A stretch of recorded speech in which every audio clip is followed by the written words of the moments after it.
안녕하세요. 본 영상에서는 에듀테크와 협력하는 영어 말하기 수업과 평가에 대해서 안내를 해드리도록 하겠습니다. 저는 상도중학교 수석교사 이석영입니다. 이번 영상에서는 말하기 평가에 대한 이야기를 먼저 하고요. 그 다음에 말하기 수업 방법에 대해서 살펴보도록 하겠습니다. 그리고 오늘 듀오링고라는 앱이나 프로그램을 설명을 해드리도록 하겠습니다.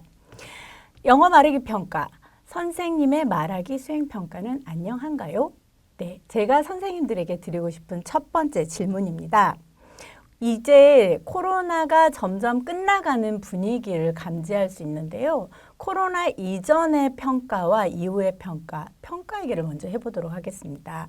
코로나 이전에는 평가 지침에 어떻게 나왔냐면 영어 교과에서는 말하기, 듣기, 쓰기 평가를 전체 평가의 50% 이상 반영하도록, 그 중에서 말하기 평가는 10% 이상을 반드시 포함하도록 했었죠.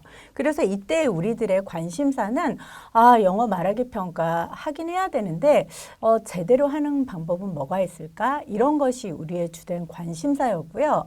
코로나 이후 올해 평가 지침을 살펴보면 영어과에서는 언어의 네 기능인 듣기, 말하기, 읽기, 쓰기를 균형 있게 평가하도록 하면서 수행평가 50% 이상 권장, 말하기 10% 이상 권장이라고 나왔습니다. 그러면 이제 우리의 고민은 정말 상황이 어렵잖아요. 아직도 학생들은 마스크를 하고 있고 이런 상황인데 말하기 평가 선택할 수 있는 것 같은데 하지 말아버릴까? 아니야 그래도 해야지. 이런 고민과 생각들을 하셨을 것 같아요. 그러면 우리는 한번 생각해 봐야 할 것 같습니다. 왜 굳이 말하기 평가를 하라고 하는 걸까요? 교육과정, 수업, 평가가 연계되도록 언어의 사기능을 균형 있게 가르치고 또 평가하라는 것이 우리의 지침인데요. 만약에 우리의 평가가 균형 있게 가르치라고 또 평가라고 해서 듣기도 25, 말하기도 25, 읽기도 25, 쓰기도 25 이렇게 평가를 한다면 어떨 것 같으세요? 수업은 어떻게 변화할까요? 만약에 이렇게 듣기, 말하기, 읽기, 쓰기가 정말 같은 비율로 평가가 된다면 아마 어쩌면 우리의 수업도 듣기, 말하기도 충분히 시간과 우리의 어떤 다양한 활동을 가지면서 진행이 되고 평가가 될 것 같아요. 그래서 말하기 평가를 굳이 하라고 하는 이유는 말하기가 언어인 영어를 가르치는 데는 또 평가하는 데는 필수적인 부분이 되어야 한다는 것을 강조하기 위해서 이런 평가에서도 지침이 있게 되는 겁니다. 자, 우리 말하기 평가 올해 하고 계시나요? 어떤 말하기 평가를 해보신 적 있으신가요? 우리가 생각할 수 있는 말하기 평가하면 일단 제가 기억할 수 있는 것도 몇 가지 종류가 있는 것 같아요. 일단 중요한 문장을 기본적으로 익혀서 외워 말하는 그런 활동도 있을 수 있고 대화문을 활용하는 방법도 있죠. 그래서 역할극을 해보거나 또는 발표하기. 발표하기가 요즘에는 꽤 많은 말하기 평가 중에서 이 유형이 상당히 많은 부분을 차지하고 있는 것 같기는 합니다. 발표하기도 있고요. 1:1 인터뷰 방식도 있습니다. 학생과 학생 간에 또는 선생님과 학생 간에 인터뷰 형식도 말하기 평가 중에 있고요. 아니면 프로젝트로 진행을 하시는 거죠. 모든별로 연극을 하거나 동영상을 제작하는 방법도 있을 것 같습니다. 물론 이것이 모두는 아닙니다. 이런 것들이 있을 수 있는 말하기 평가의 유형인데요. 선생님들은 이런 유형 중에 어떤 것을 시도해 보신 적이 있으신가요? 우리는 말하기 평가를 합니다. 그리고 그 평가를 통해서 확인하고자 하는 것이 있죠. 그러면 그 확인하고자 하는 것은 선생님의 경우에는 영어 지식 쪽에 좀 치우쳐 있으신 것 같은가요? 아니면 영어 의사소통 능력을 확인하기 위해서 말하기 평가를 하고 계신가요? 우리는 영어 지식도 중요하고 그것을 활용하고 적용할 수 있는 영어 의사소통 능력 둘 다 중요한데 영어 말하기 평가에서는 지식적인 부분보다는 지식을 활용하고 응용하는 의사소통 능력 쪽으로 조금 더 확인을 하고자 하는 의도를 가지게 됩니다. 그러면 우리는 영어 의사소통 능력을 평가해야 되는구나. 말하기도 중요한 언어 기능 중에 하나니까 평가를 해야지. 그럼 해야지 라고 하는데 무엇을 가르치고 말해야 하나? 평가는 무엇을 하고 채점 기준은 어떻게 설정해야 하나? 이렇게 고민을 또 하시잖아요. 그럴 때 우리가 봐야 하는 게 바로 교육과정입니다. 우리의 교육과정, 지금 현재는 2015 개정 교육과정인데요. 이 교육과정에는 무엇을 가르쳐야 할지, 그리고 또 무엇을 평가해야 할지에 대한 가이드, 안내가 되어 있습니다. 물론 100% 무조건 그대로 해야만 한다는 아니에요. 하지만 이 개정 교육과정을 살펴보면 우리의 교육과 우리의 수업과 평가가 어느 방향으로 어느 정도 설정이 되어야 하는지를 알 수가 있기 때문에 꼭 살펴보는 것이 중요합니다. 그럼 지금부터 말하기 성취 기준 중학교와 고등학교 1학년에 해당하는 공통 영어를 살펴보도록 하겠습니다. 중학교에서는 말하기 성취 기준이 총 10개가 있습니다. 1번은 묘사하는 거고요. 2번은 표현하기, 3번은 이미지와 관계된 자료에 대해서 설명하기, 4번은 방법이나 절차 설명하기, 5번은 소개하는 말을 할 수 있다라고 해서 주로 묻고 말할 수 있다라고 하는 부분과 설명하거나 묘사한다는 이 부분으로 나뉘어져 있습니다. 그래서 묘사하거나 표현하거나 설명하거나 자기소개를 할 때는 이런 방법들로 수업을 할 수 있고 또 평가를 할 수 있습니다.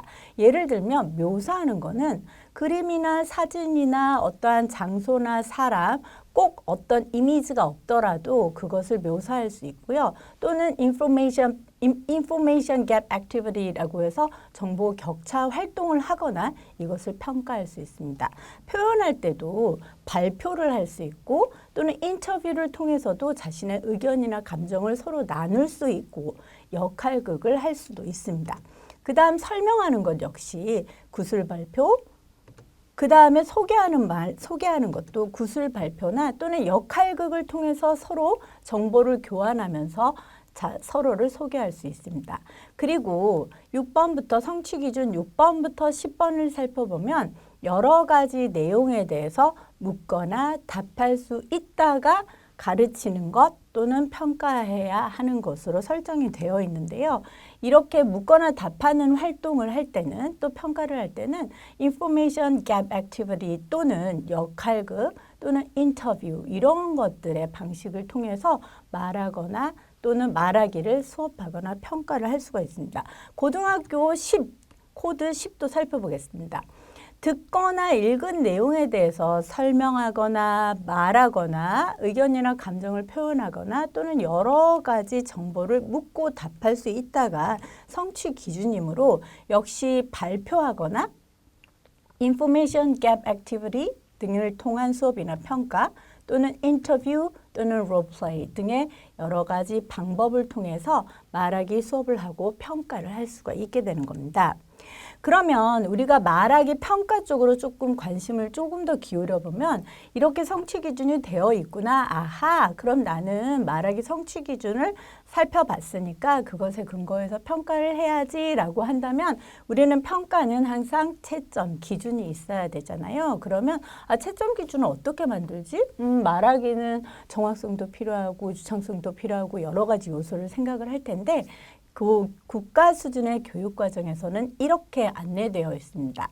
중학교 수준의 평가 성취 기준과 또 평가 기준을 살펴보면 어떠한 것에 대해서 말해야 하는지 초록색으로 표시된 것은 내용 적합성입니다. 그래서 여기에 두 개의 성취 기준을 제가 보여드렸는데요. 설명하기에 해당하는 거면 그림, 사진, 도표에 대한 설명이라면 꼭 그 내용이어야 하는 거고 성취 기준 코드 10을 보시면 듣거나 읽은 내용에 대해서 세부 정보를 설명하는 것이면 그 말하는 내용이 그 특정 정보에 대한 세부 정보여야 하는 거죠. 이런 걸 내용 적합성이라고 할 수 있고요. 그 다음에 어휘 사용이 정확한지, 다양한지를 살펴보는 것. 그 다음에 언어 형식이 보라색인데 네, 중학교 성취 기준에 평가 기준에는 있는데 고등학교에는 없네요. 그 다음에 빨간색 부분은 내용을 그냥 it's good, it is okay 이 정도로 설명하는 건 안 되는 거죠. 구체적이고 정확하게 그 내용에 대해서 설명하는 것들이 중요한 평가 요소로 우리가 살펴볼 수 있습니다. 그럼 여기에서 우리가 좀 주목해야 될 것이 중학교 말하기에는 있고 고등학교에는 없는 평가 요소가 하나 발견이 됩니다. 그것은 바로 언어 형식이었는데요. 언어 형식이 중학교 말하기에서는 있고 고등학교 말하기에서는 없다는 것은 무슨 의미일까요? 중학교 영어에서는 말하기를 할 때도 쓰기와 마찬가지로 정확하게 문법을 적용하여 구사하는 것을 의도적으로 조금 더 신경 써서 가르쳐야 한다는 것을 의미하고요. 고등학교에서는 그걸 가르칠 필요가 없다라는 게 아니라 중학교 수준에서 3년 동안 배운 그 정도 문법을 활용하는 것을 기본으로 했다면 그 중학교 과정을 충분히 도달했다면, 최소 수준을 도달했다면 고등학교 수준에서는 언어를 정확하게 문법적인 부분을 구사하는 것보다는 내용 쪽에 훨씬 더 초점을 맞춰주세요라는 의미로 해석할 수가 있게 됩니다. 그러면 이렇게 성취 기준과 평가 요소를 확인을 하면 우리는 이제 말하기 평가가 어떤 채점 기준을 가져야 하고 어떠한 유형의 말하기 평가가 가능하구나 이런 것을 지금까지는 파악을 해봤습니다. 그러면 이제 두 가지 사례를 살펴볼 텐데요. 이 말하기 평가는 지금 우리가 살펴본 교육과정에서 안내한 유형과 또는 채점 기준의 요소들을 볼 때 어떤지 한번 판단해 보도록 하겠습니다. 지금 이 평가는 10개의 중요한 문장을 외우도록 하고 있어요. A세트라고 해서 중요한 문장인데 가만히 살펴보면 의사소통이라기보다는 중요한 문법 사항이 있는 문장들을 외우도록, 문장들을 선정해서 외우도록 한 거고요. 이게 A세트예요. 그 다음 이거는 B세트 역시 똑같은 유형인데 약간 좀 다른 또 문장들이 되어 있죠. 이런 A세트, B세트를 다 학생들은 공부를 하고 외우도록 하는 겁니다.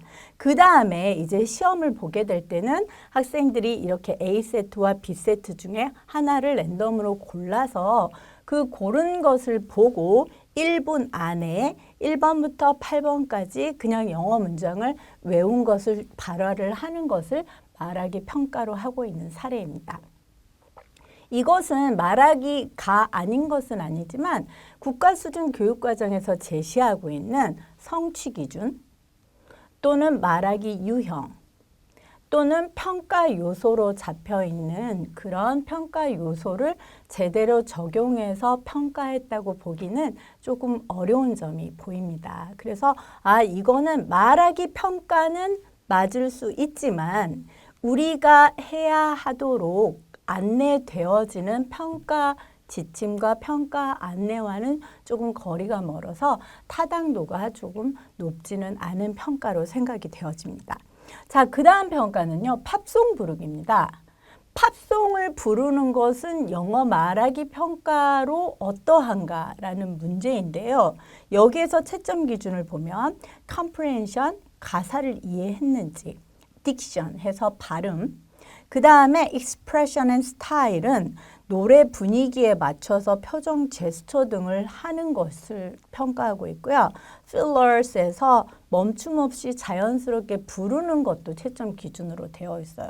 그럼 저희가 직전에 살펴본 평가 요소에서는 내용이 적합한가? 주제나 소재에 맞도록 그 다음에 어휘 사용, 그 다음에 중학교라면 문법, 그 다음에 내용의 구체성이나 정확성들이 중요한 평가 요소로 얘기되고 있는데 여기에 있는 평가 요소들, 가사 이해도, 발음, 어떤 표정이나 제스처, 그 다음 멈춤 없이 부르는 것이 어떠한 국가 수준에서 제시하고 있는 평가 요소와 접점이 있는지를 살펴볼 필요가 있습니다. 그래서 이것도 말하기 평가는 맞아요.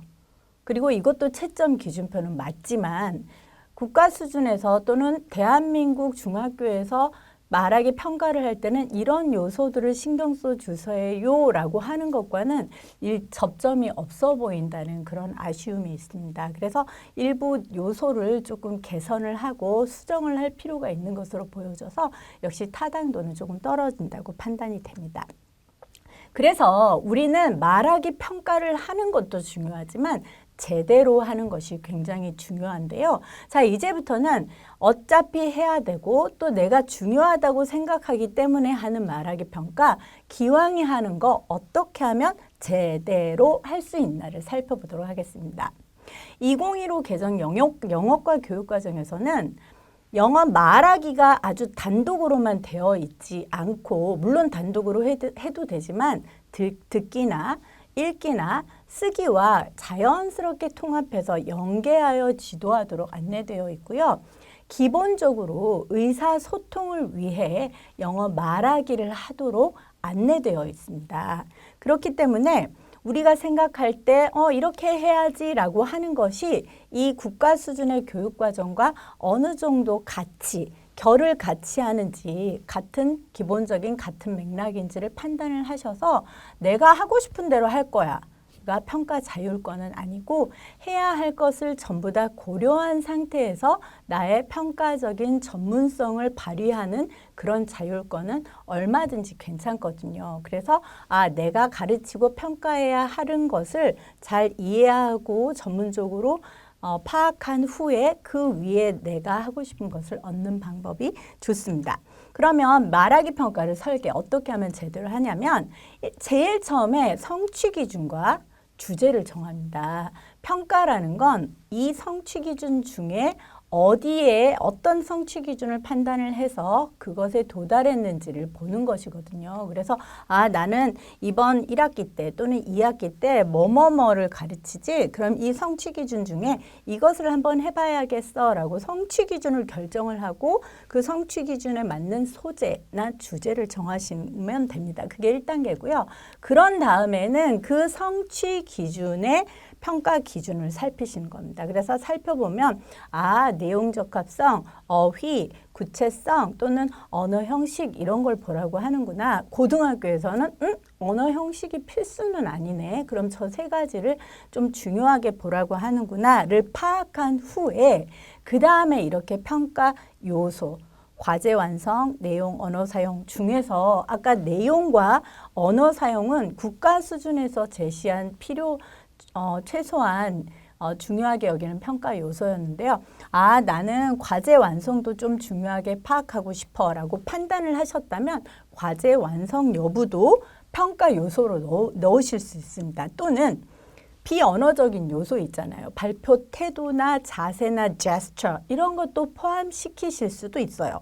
그리고 유창성은 필수 요소는 아니에요. 국가 수준에서는 아주 유창하게 원어민 같은 이런 것은 권하지는 않고 있지만 우리 학교 학생들의 수준 또는 내가 가르친 수업과 연계해서 이 유창성을 굉장히 중요하게 다루셨다면 유창성도 평가의 요소에 넣으실 수 있습니다. 또는 이것이 사전 작업이 있는 말하기, 즉 다른 읽기나 쓰기와 같은 기능들과 연계된 말하기 평가라면 대본이나 어떤 기초 글쓰기를 한 것을 점수에 넣으실 수도 있습니다. 이런 식으로 평가 요소를 선정을 선생님의 평가 자율권과 전문성에 입각해서 채점 기준표를 만드시면 되는 겁니다. 그래서 말하기 평가 사례 이제 쭉 간단하게 한번 살펴볼게요. 이거는 그림, 사진, 도표에 대해서 설명하는 성취 기준을 확인하기 위해서 세계의 전통 문화를 소개하는 어떤 사진이나 그림을 선정해서 그것을 설명하도록 하는 건데요. 이렇게 단계별로 쭉 진행이 되고 그 다음에 채점 기준표를 보면 정확성, 전달력, 유창성, 자료 내용 적합성 등 선생님들이 판단할 때 이 선생님이 판단할 때 어휘하고 언어 형식 그다음에 내용뿐만 아니라 유창성도 더 추가를 하셨어요. 전달력도 추가를 하셨어요. 이런 식으로 기본적으로 해야 하는 중요한 평가 요소에 한두 요소를 덧붙이는 거는 괜찮습니다. 이런 식으로 채점 기준표를 만드시고 그리고 실제로 이것이 학생들의 피드백이나 최종 채점 기준으로 사용될 때 구체적인 척도별 수행을 이런 식으로 기술을 하셔서 사용을 하셨고 그 다음에 마지막으로 평가 후에는 자기평가까지 진행을 한 경우입니다. 이런 경우는 교육과정을 고려하고 수업과 평가가 연계된 사례로 볼 수 있습니다. 또는 상황 카드에 맞도록 역할극을 수행하는 거고 성취 기준이 묻거나 답하는 것으로 되어 있어요. 그래서 묻거나 답하는 것을 확인하기 위해서 역할극이라는 유형을 선택을 하셨고 3차 시에 걸쳐서 진행을 하시며 과제 완성인데 내용에 관계된 것을 과제 완성으로 하셨고 유창성에는 주로 발표하는 태도나 방식이나 그런 것들에 대해서 평가를 하시는 걸로 채점 기준을 잡으신 겁니다. 이번에는 듣기와 말하기를 연계해서 말하기 평가를 수행한 사례입니다. 그래서 성취 기준을 보시면 확인하고자 하는 성취 기준이 코드 1번, 즉 듣기 성취 기준도 2개가 있고 말하기 성취 기준도 4개가 있어서 여러 가지 것을 배우고 나서 그것을 골고루 평가한다는 걸 알 수 있고요. 채점 기준을 보시면 질문과 대답을 구상하는 쓰기 과정에 점수를 부여하기도 했고 듣기 점수가 따로 있고 말하기 점수 보면 질문하고 답할 수 있다라는 것이기 때문에 질문하는 것에 답하는 것에 주로 내용에 초점을 맞춰서 언어 형식은 보지 않은 형태입니다. 그래서 여기에서는 쓰기 과정에서 질문과 대답을 구상하는 과정에서 정확성을 보고 말을 할 때는 실제로는 내용에만 초점을 맞춘 형태로 보여집니다. 그래서 3차 시에 진행이 됐고요. 실제로 이렇게 질문과 대답을 구상하는 활동을 하는 시간도 따로 가졌고 그 다음에 실제로 말을 할 때는 2명의 학생이 서로 짝이 되어서 선생님 앞에서 서로 질문하고 답하는 것을 2개씩 했다는 걸 살필 수가 있습니다. 자, 이번 평가는 말하기 수행평가 중에서도 짝과하는 활동으로서 2사람이 대화문을 만들어서 역할극을 수행하는 겁니다. 그래서 3차 시에 진행된 것이고요. 대본을 만들고 나서 발표를 하는 거기 때문에 여기에서 보면은 과제 완성으로 대본의 여부를 평가를 하고 있고 유창성, 정확성, 전달력, 발음 이런 식으로 이 선생님은 주로 내용은 과제 완성에서 체크를 하셨고요. 정말 말하는 그 수행 퍼포먼스 자체에 굉장히 집중해서 평가를 했다는 걸 알 수 있는 사례입니다. 자, 그리고 마지막으로 살펴볼 사례는요. 말하기 평가 우리가 많이 하고 있는 발표 형식입니다. My Best Trip이라는 주제로 1분 동안 발표하는 건데요. 단계가 brainstorming, outlining, script writing, feedback revision, 그 다음 rehearsal, 그 다음 마지막 speech assessment로 되어 있어요. 그래서 1차 시에는 brainstorming으로 질문을 주고 답하고 생각해 보게 하고 그 다음 outlining, 그래서 그 질문과 답을 바탕으로 해서 이렇게 기본적인 대본을 작성해 보게 하는 게 첫 번째. 두 번째는 그 정보 써본 글을 정말 이제 말하기 원고로 만드는 작업이 두 번째. 그 다음에 이렇게 쭉 쓰고요. 3차 시에는 그것을 동료, 즉 반 친구들과 서로 바꿔가면서 확인을 하고 오류 같은 것도 보고 글의 구성도 보게 하는 것, 그래서 고치도록 하는 게 3차 시. 그 다음 4차 시에서는 연습을 하고요. 5차 시에는 발표를 하는데 이때 선생님이 현장에서 이렇게 채점을 하고 그 다음에 밑에 보면은 교사 커멘트라고 해서 선생님이 더 해주고 싶은 말에 대해서 커멘트를 해주는 그런 형식으로 평가를 진행을 한 겁니다. 자, 그러면 선생님들 말하기 평가 어떻게 보면 한 학기에 한 번 하는 말하기 평가도 저런 단계를 거쳐서 저런 유형으로 제대로 할 수 있구나를 살펴봤는데 진짜 우리가 중요한 거는 그래서 일회성인 평가로 끝나버리고 그 밖에 내 수업에서는 하나도 말하기를 안 하면 정말 그것이 학생들의 말하기 능력 신장에 크게 도움이 되지 않겠잖아요. 학생들 입장에서. 그래서 말하기 평가를 의무적으로 권장이기 때문에 해야 되니까 평가를 할까? 아니면 자 이제부터는 수업 얘기를 해보도록 하겠습니다. 그 평가가 점수를 산출하기 위한 단지 그것 말고 학생들이 진짜 한마디라도 해볼 수 있는 기회를 주기 위해서 평가를 활용해 볼까 이렇게 생각을 하면서 우리가 어떻게 하면 학생들이 말하기를 일상적으로 할 수 있게 할 것인가에 대해서 지금부터 고민을 해보도록 하겠습니다. 우리는 영어 문법도 배우고 어휘도 배우잖아요. 그러면 이런 것들은 knowledge, 정보에 해당해요. 그래서 여러 정보들이 이렇게 점점 이렇게 우리의 머릿속으로, 학생들의 머릿속으로 들어오죠. 근데 이런 정보들은 어떤 말한다는 경험, 쓴다는 경험을 가지지 않으면 서로 엮이거나 결합하지가 않습니다. 구조화되지가 않습니다. 하지만 우리가 수업 시간에 쓰거나 말하는 경험을 제공을 하면 할수록 학생들은 자신이 배웠던 점점점점으로 있는 지식을 결합하는 방식을 연습하게 되고 그것이 조금 더 발전하고 숙달되면 자신만의 문장, 자신만의 생각 나타내기로 가능해지게 됩니다. 자, 그래서 말하기는 습관 형성이에요. habit formation입니다. 그러면 어떻게 나는 우리 학생들이 매 시간 그냥 한마디라도 습관적으로 말할 수 있는 기회를 줄까? 방법을 한번 생각을 해보도록 하겠습니다. 제일 간단한 방법은 이거예요. Use Classroom English. 선생님이 영어를 쓰시면 자연스럽게 학생들은 노출이 되게 되면서 이제 우리말로 대답을 하는 경우가 되게 많죠. 그렇더라도 you answer me in English, you speak English 이렇게 계속 유도할 수 있게 되니까 영어를 쓸 수 있는 빈도가 더 높아지게 됩니다. 그리고 우리 보통 활동지를 많이 활용을 하시잖아요. 활동지를 활용을 하실 때도 그것을 검사를 하고 확인을 하실 때 저 같은 경우는 꼭 단 한 문장이라도 여러 학생이 동시에 코러스라도 꼭 문장을 읽어보도록 시킵니다. 그래서 정말 모든 학생이 매 시간 최소 한두 문장은 꼭 발화를 해볼 수 있도록 하는 기회를 제공하고요.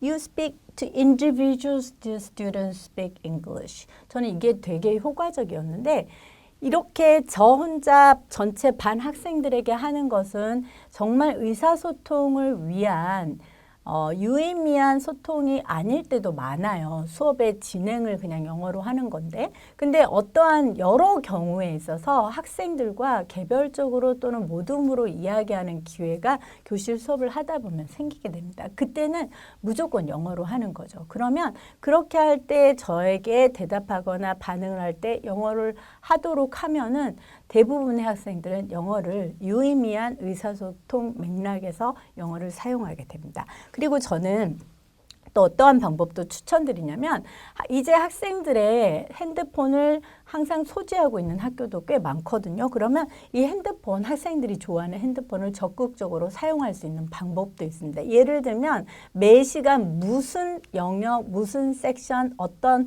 교과서, 어떤 페이지를 공부하든 그 공부한 문장들을 녹음하도록 하는 겁니다. 그래서 그 파일을 선생님에게 문자 메시지나 카카오톡이나 또는 사용하시는 공유 패들렛이나 이런 젠보드 같은 그런 그 공간이 있으시면 거기에 올리도록 하거나 보내도록 하고 그 다음에 이런 것도 굉장히 효과가 있었어요. 문자를 보낼 때 음성 인식 기능을 사용하도록 하면 학생들이 자신의 발음이 실제 이 기계에서 AI의 바탕을 둔 이 그런 프로그램에서 어떻게 인지되고 있는지를 파악할 수 있게 돼서 굉장히 학생들이 흥미로워하면서 또 열심히 참여하는 경험을 많이 가지고 있습니다. 그래서 이런 방법을 통해서 학생들이 매 시간 영어를 사용하는 거 중요합니다. 그래서 이렇게 문자를 통해서도 이거는 뭐냐면 그 보이스, 음성 인식으로 문장을 녹음해서 보내라고 한 경우거든요. 그래서 이렇게 녹음을 해서 보내라고도 하고 카카오톡으로도 보내는 학생도 있고, 그 다음에 패들렛을 사용하는 경우에 항상 어떤 부분을 배우든 그 부분이 듣기 부분이든 말하기든 읽기든 쓰기든 간에 그 부분을 녹음해서 올리도록 해서 학생들이 끊임없이 말하기, 발화를 할 수 있도록 하고 이런 식으로 녹음을 해서 올리도록 합니다. 그러면 학생들은 그 선생님과 공유하는 그 공간에서 말하기를 지속적으로 연습할 수 있게 됩니다. 그리고 파일로도 보내는 건 이렇게 제가 저장을 해서 항상 폴더로 만들어서 기록을 하고 누적해서 파악을 할 수 있고요. 이렇게 영상으로 녹화하기도 합니다. 그래서 녹화한 화면도 저한테 보낼 수도 있고 아니면 패들렛에 공유할 수도 있습니다. 그리고 선생님들이 수업 시간에 하는 다양한 말하기 활동 있잖아요. 그 말하기 활동을 항상 이런 식으로 꼭 1시간에 하는 또는 20분 만에 하는 아주 간단한 활동이더라도 누구나 너 말해봐 이렇게 하면 쉽게 말할 수가 없거든요. 그래서 preparation and then speaking 꼭 이 두 과정, 쓰기 과정을 먼저 주고 그 다음에 말하기를 하도록 하면 모든 수준의 학생들이 그래도 어떤 식으로든 자기의 성심성의껏 최소한의 발화를 할 수 있게 됩니다. 그래서 이렇게 뭔가를 발표시키고 소개시킬 때 기본적인 내용을 써보도록 하고 그 다음에 녹화를 해보도록 하는 거죠. 그래서 자기가 발화하는 것을 자기의 눈으로 확인할 수 있도록 녹화하는 이런 활동도 하고요. 아니면 두 사람이 대화를 만들어요. 대화를 먼저 만들고 그 다음에 이렇게 녹화를 하게 하는 방법도 있습니다. 또는 3명이서 4명이서 모둠으로 어떤 주제에 관해서 디스커션 가지고 그 내용을 정리한 다음에 그렇게 3명이 나와서 발화 부분을 분담을 하고 그것에 대해서 발표를 하는 경우도 있고요. 암송하는 것도 혼자서 연습해보고 녹음을 해보고 또는 이렇게 4명이서 하는 것도 서로 내용을 정리하고 어떤 말을 할 것인지 정한 다음에 그 다음 갤러리 워크로 이렇게 모든 별로 돌아가면서 서로 발화를 하고 듣고 질문하고 하는 그런 활동을 할 수가 있습니다. 자, 그런데 우리가 에듀테크를 요즘에는 다양한 원격 도구가 많이 있잖아요. 그 중에서도 교육적으로 특히 말하기를 하는데 활용할 수 있는 그런 원격 도구는 없는 것일까? 제가 오늘 한 가지 소개해 드리려고 해요. 듀오링고라는 그런 프로그램인데요. 이거는 컴퓨터나 노트북이나 탭에서도 할 수 있고요. 그 다음에 폰으로도 할 수 있어요. 그래서 학생들한테는 앱을 깔게 하고 또는 1인 기기가 있다면 그 기기를 통해서도 이 프로그램을 사용해서 말하기, 듣기, 말하기, 읽기를 사실은 어휘뿐만 아니라 듣기, 말하기뿐만 아니라 영어학습 전반을 커버할 수 있는 건데요. 제가 조금 구체적으로 설명을 해드릴게요. 이 듀오링고를 사용하시려면 duolingo.com으로 들어가셔야 됩니다. duolingo.com으로 들어가시면 제일 먼저 가입이 안 된 상태라면 컴퓨터로 이렇게 가입을 할 수 있게 되는데 처음에 레벨 테스트를 하거나 또는 기본 세팅을 하게 됩니다. 언어를 배우는 이유도 물어보고 자기는 어느 정도 언어 학습에 시간을 투자할 것인지도 물어보고 목표 달성을 위해서 알람을 받을 건지 말 건지도 물어보고 자기가 기초인지 어느 정도 수준인지를 또 물어보고 그 다음에 테스트를 하게 됩니다. 자, 그러면 이 테스트를 실시를 하게 되면 다양한 유형의 레벨 테스트 유형이 있어요. 영어로도 작성을 해보세요. 클릭해서 문장을 만드는 거고요. 문장을 들려주고 우리말로 무슨 뜻인지도 물어보고요. 이렇게 그러면 한국어로 작성을 뜻을 하면 되고요. 음성 듣기도 있습니다. 듣기를 하고 나서 해당 내용이 무슨 내용인지 영어 딕테이션에 해당하는 활동도 있고요. 그 다음 이런 식으로 어떤 그 수준이 어느 수준인지를 중간중간 계속 알려주는 장치도 있고요. 그 다음 매일매일 연습하면 좋다는 그런 안내 메시지도 뜨면서 이렇게 계속 여러 유형의 테스트를 5분 정도 하게 돼서 테스트를 완료하시면 이렇게 이제 열립니다. 공부할 수 있는 사이트가 열립니다. 이거는 우리 선생님들한테도 도움이 되지만 학생들한테도 한 번 정도 시간을 내서 같이 안내를 하시면서 레벨 테스트를 하시도록 하고요. 그렇게 해서 듀오링고에 들어가시면 맨 위쪽에 메뉴에 학습, 스토리, 스토어 등의 메뉴가 있게 됩니다. 그래서 학습 메뉴를 보시면 기본적으로는 말하기와 듣기예요. 듣기 말하기여서 기초라고 되어 있고 또는 주제에 따라서 사람, 일상 또는 문법으로도 분류가 되어 있습니다. 제일 아래쪽을 보면 복수형 이렇게 되어 있잖아요. 그래서 이런 형태의 다양한 공부 메뉴들이 있고요.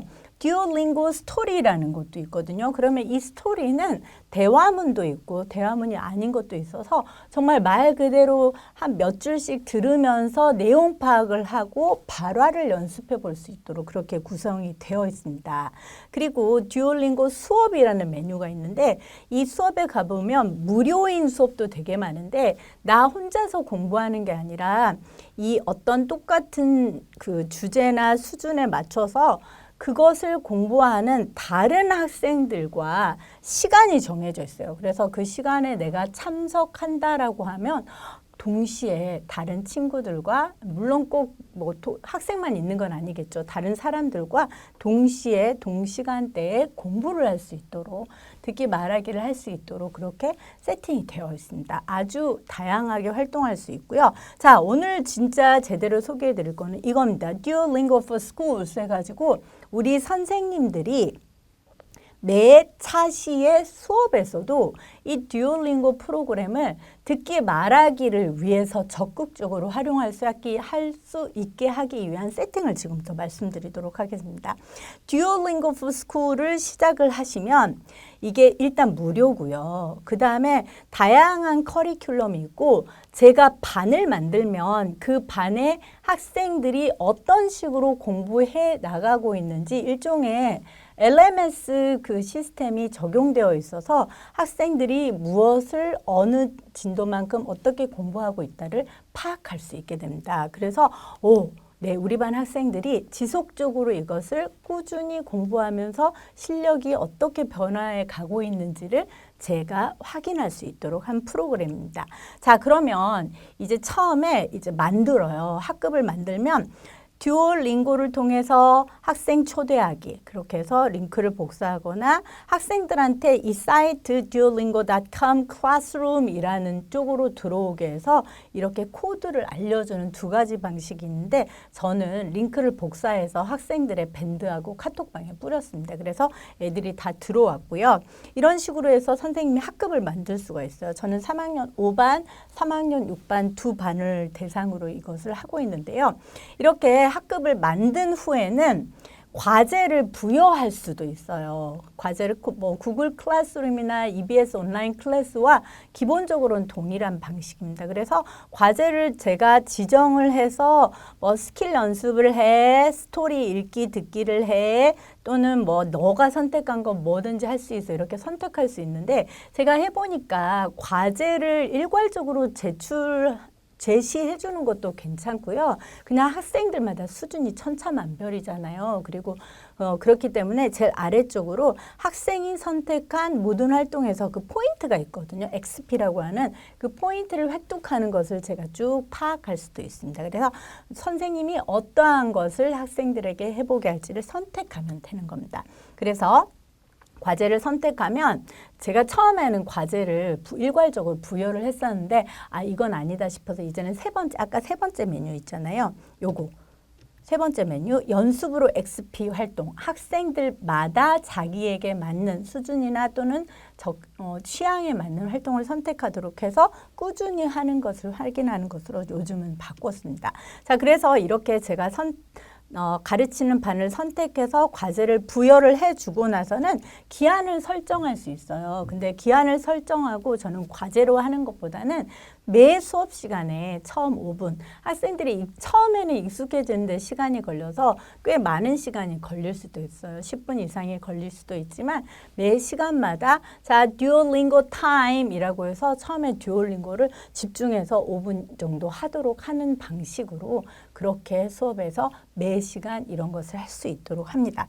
자, 그렇게 Duolingo for Schools.라는 메뉴를 활용을 하시고 내가 과제를 출제를 하면 또는 학생들한테 부여를 하면 이렇게 알림이 뜨고 학생들한테 알림이 가게 됩니다. 그러면 학생들은 올 것이 왔군 이렇게 하고 선생님이 또 듀오링고 과제를 주셨군 이렇게 생각하고 물론 학생들마다 성실함의 정도는 다 다르죠. 하지만 이런 앱을 하나도 사용하지 않았을 때와 이런 앱을 조금이라도 사용했을 때는 학생들에게 우리가 줄 수 있는 경험의 폭과 어떤 깊이가 달라지게 됩니다. 그래서 이제 우리의 수업, 영어 말하기 수업도 온전히 우리 교사가 모든 것을 혼자 책임지고 내가 다 해줘야지, 말해줘야지, 피드백 해줘야지, 과제도 내가 PPT도 만들고 학습지도 내가 만들어야지 이런 것보다는 이렇게 정말로 무료로 제공되고 있는 다양한 에듀테크를 활용해서 우리 학생들에게 다양한 듣기, 말하기, 경험을 주는 것도 한번 적극적으로 고려해 보시면 좋을 것 같습니다. 자, Your student can speak English every day as habits. 네, 우리도 할 수 있습니다, 선생님. 그래서 적절한 에듀테크를 잘 활용해서 내가 아니라 우리 학생들이 매일매일 영어를 듣고 말하는 자연스러운 환경을 제공해 주실 수 있도록 선생님들이 조금 더 신경을 쓰신다면 우리 학생들 they can speak English every day 가능합니다. 네, 이런 방법들 잘 연구해 보시고요. 혹시 조금이라도 더 정보가 필요하시면 서울시 교육청이나 지역교육청에 연락을 하시면 친절하게 안내해 주실 겁니다. 자, 선생님들 우리도 할 수 있습니다. You can speak English, your student can speak English every day. 네, 감사합니다.